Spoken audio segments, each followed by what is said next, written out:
ഓം ശാന്തി 15/5/2024. ഇന്നത്തെ മുരളിയുടെ main points. മധുരമായ കുട്ടികളെ, ഓർമ്മയുടെ ആധാരമാണ് സ്നേഹം.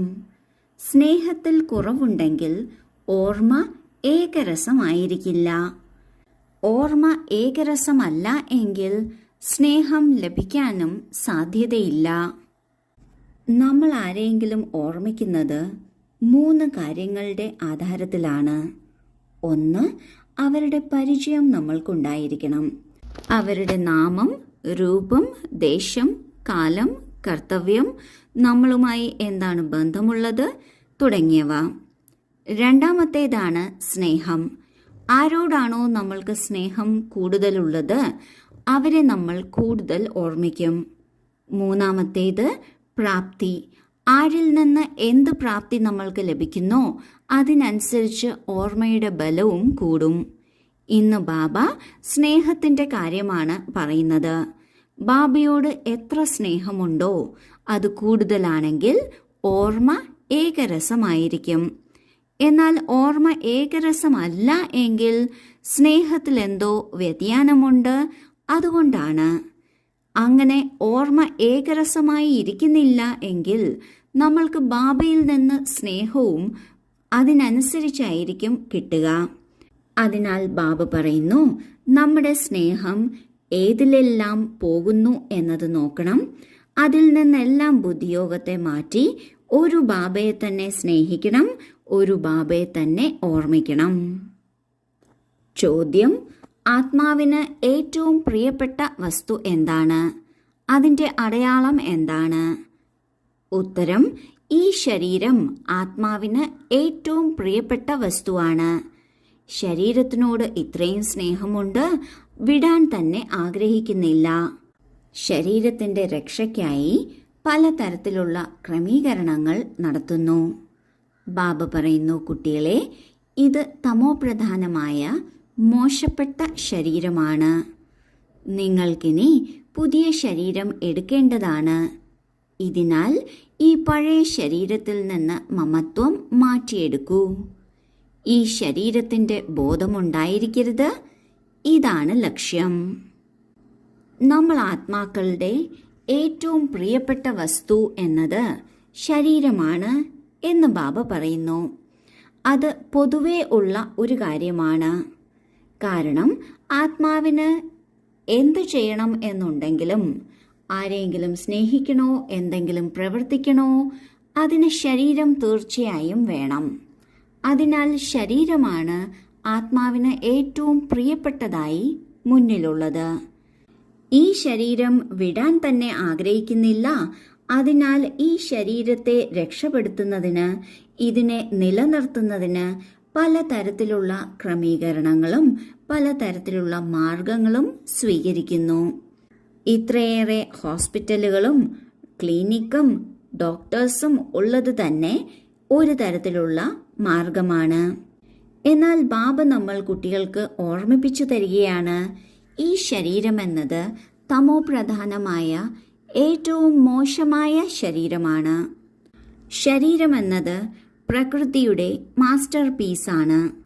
ഈ മാസ്റ്റർ പീസിന്റെ ഗുണനിലവാരം പ്രകൃതിയുടെ ഗുണനിലവാരം അനുസരിച്ചാണ്.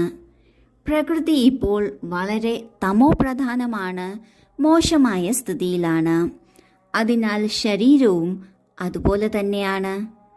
അതുകൊണ്ടാണ് ബാബ നമ്മൾ കുട്ടികളോട് പറയുന്നത്, ഇത് വളരെ മോശമായ ശരീരമാണ് എന്ന് മനസ്സിലാക്കണം. ഇത് മോശമായത് തന്നെയാണ്.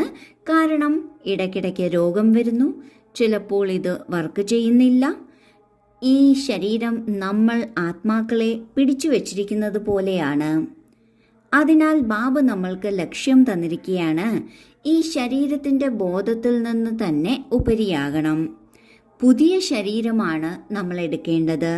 അതിനാൽ പഴയ ശരീരത്തിനോടുള്ള മമത്വം മാറ്റിയെടുക്കണം.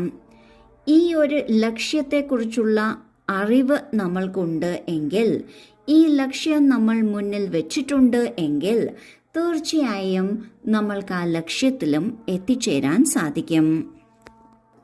ധാരണയ്ക്കുള്ള മുഖ്യസാരം: ഒന്ന്, ശിവബാബയുടെ നമ്മൾ അവകാശികളാണ്. ബാബ നമ്മുടെ അവകാശിയാണ്. ഈ നിശ്ചയത്തിലൂടെ ബാബയിൽ പൂർണ്ണമായും ബലിയാകണം. എത്ര ബാബയുടെ അടുക്കൽ ശേഖരിക്കപ്പെടുന്നുവോ അത്രയും സേഫ് ആവുകയാണ്. പഴമൊഴി പറയാറുണ്ട്, ചിലരുടെ ധനം മണ്ണിനടിയിൽ പെട്ടുപോയി എന്ന്. 2, മുള്ളിൽ നിന്ന് പുഷ്പം ഇപ്പോൾ തന്നെ ആകണം. ഏകരസമായ ഓർമ്മയിലൂടെയും സേവനത്തിലൂടെയും ബാബയുടെ സ്നേഹത്തിന് അധികാരി ആകണം. ഓരോ ദിവസം കഴിയുന്തോറും ഓർമ്മയിൽ നമ്മുടെ ചുവടുവെപ്പ് മുന്നേറിക്കൊണ്ടിരിക്കണം. ആദ്യത്തെ പോയിന്റിൽ ബാബ പറയുന്നു, ബാബയിൽ പൂർണ്ണമായും ബലിയാകണം. ബാബ നമ്മളുടെ കുട്ടിയാണ്, നമ്മൾ ബാബയുടെ കുട്ടിയാണ്. കുട്ടി എന്നാൽ അവകാശി ആവുക എന്നാണ് അർത്ഥം. നമ്മൾ ബാബയുടെ അവകാശി കുട്ടികളാണ്. ബാബ നമ്മുടെയും അവകാശിയാണ്. ഇങ്ങനെ മനസ്സിലാക്കി ബാബയിൽ പൂർണ്ണമായും ബലിയാകണം. എത്രത്തോളം ബാബയുടെ സേവനത്തിൽ ഉപയോഗിക്കുന്നു, എത്രത്തോളം ബാബയ്ക്കായി ഉപയോഗിക്കുന്നു, അത്രയും അത് സേഫ് ആവുകയാണ്. അതായത് നമ്മളുടെ ആ ഒരു ഖജനാവ് ഉപയോഗത്തിൽ വന്നുകൊണ്ടിരിക്കുന്നു. അതിൻ്റെ ഉപയോഗത്തിലൂടെ നമ്മൾക്ക് 10 മടങ്ങ് റിട്ടേണും ലഭിച്ചുകൊണ്ടിരിക്കും. ലോകത്തിലെ പഴമൊഴിയാണ്, ചിലരുടെ ധനം മണ്ണിനടിയിൽ തന്നെ ഇരുന്നു, ചിലരുടെ ധനം രാജാവ് എടുത്തുകൊണ്ട് പോയി, ചിലരുടേത് കള്ളന്മാരെടുത്തുകൊണ്ട് പോയി, ചിലരുടേത് തീയിൽപ്പെട്ടുപോയി എന്ന്. ഉപയോഗിക്കേണ്ട സമയത്ത് നാം ഉപയോഗിക്കുക തന്നെ വേണം. ഇല്ല എങ്കിൽ നമ്മളിൽ നിന്ന് നഷ്ടമാകേണ്ടത് നഷ്ടമാവുക തന്നെ ചെയ്യും. രണ്ടാമത്തെ പോയിന്റിൽ ബാബ പറയുന്നു, നമ്മൾ മുള്ളിൽ നിന്ന് പുഷ്പമാകേണ്ടത് ഈ സമയത്താണ്. മറ്റൊരു സമയത്തും ഇതിനുള്ള അവസരം ഉണ്ടാകില്ല. കാരണം പുരുഷോത്തമ സംഗമയുഗം ഇപ്പോഴാണ്. ഒരേയൊരു ബാബയെ തന്നെ ഓർമ്മിക്കുന്നതിലൂടെയും സേവനത്തിൽ തൽപരരായിരിക്കുന്നതിലൂടെയും നമ്മൾക്ക് ബാബയിൽ നിന്നുള്ള സ്നേഹം എടുക്കാൻ സാധിക്കും. ഇങ്ങനെ സ്നേഹമെടുത്ത് ബാബയുടെ സ്നേഹത്തിന് അധികാരിയാകണം. ഓരോ ദിവസം കഴിയുന്തോറും നമ്മൾ ഓർമ്മയുടെ യാത്രയിൽ മുന്നേറിക്കൊണ്ടിരിക്കണം. ഒരിക്കലും പിന്നോട്ടു പോകുകയോ നിന്നു പോകുകയോ ചെയ്യരുത്. വരദാനം: തൻ്റെ പുരുഷാർത്ഥത്തിൻ്റെ വിധിയിലൂടെ സ്വയം തൻ്റെ പ്രഗതി അനുഭവിക്കുന്ന സഫലതാ നക്ഷത്രമായി ഭവിക്കട്ടെ. ആരാണോ തൻ്റെ പുരുഷാർത്ഥത്തിൻ്റെ മാർഗത്തിൽ സ്വന്തം പ്രഗതി അല്ലെങ്കിൽ സഫലത അനുഭവിക്കുന്നത്, അവരാണ് സഫലതയുടെ നക്ഷത്രം. അവരുടെ സങ്കല്പങ്ങളിൽ സ്വയം തൻ്റെ പുരുഷാർത്ഥത്തെ പ്രതി ഒരിക്കലും അറിയില്ല, ഇത് നടക്കുമോ ഇല്ലയോ, ചെയ്യാൻ സാധിക്കുമോ ഇല്ലയോ, ഇങ്ങനെ അസഫലതയുടെ അംശം പോലും ഉണ്ടായിരിക്കില്ല. സ്വയം തന്നെ പ്രതി സഫലതയുടെ അധികാര രൂപത്തിൽ അനുഭവം ചെയ്യും. അവർക്ക് സഹജമായും സ്വാഭാവികമായും സഫലത ലഭിച്ചുകൊണ്ടിരിക്കും. സഫലതാ നക്ഷത്രമെന്ന് പറയുന്നത് ആരാണോ തൻ്റെ പുരുഷാർത്ഥത്തിൽ സഫലമായിട്ടുള്ളത് അവരെയാണ്. അങ്ങനെ പുരുഷാർത്ഥത്തിൽ സഫലമായിട്ടുള്ളവർക്ക് തൻ്റെ പുരുഷാർത്ഥത്തെക്കുറിച്ച് ഇത് നടക്കുമോ ഇല്ലയോ, അല്ലെങ്കിൽ ഇതിൻ്റെ ഫലം ലഭിക്കുമോ ഇല്ലയോ തുടങ്ങിയ ദുർബല ചിന്തകൾ ഒരിക്കലും ഉണ്ടാകില്ല. അവർ സദാ തൻ്റെ പുരുഷാർത്ഥത്തിൻ്റെ മാർഗത്തിൽ മുന്നേറുന്നതായി അനുഭവം ചെയ്യും. സ്ലോഗൻ: സുഖസ്വരൂപരായി സുഖം നൽകുകയാണെങ്കിൽ പുരുഷാർത്ഥത്തിൽ ആശീർവാദവും കൂട്ടിച്ചേർക്കാൻ സാധിക്കും.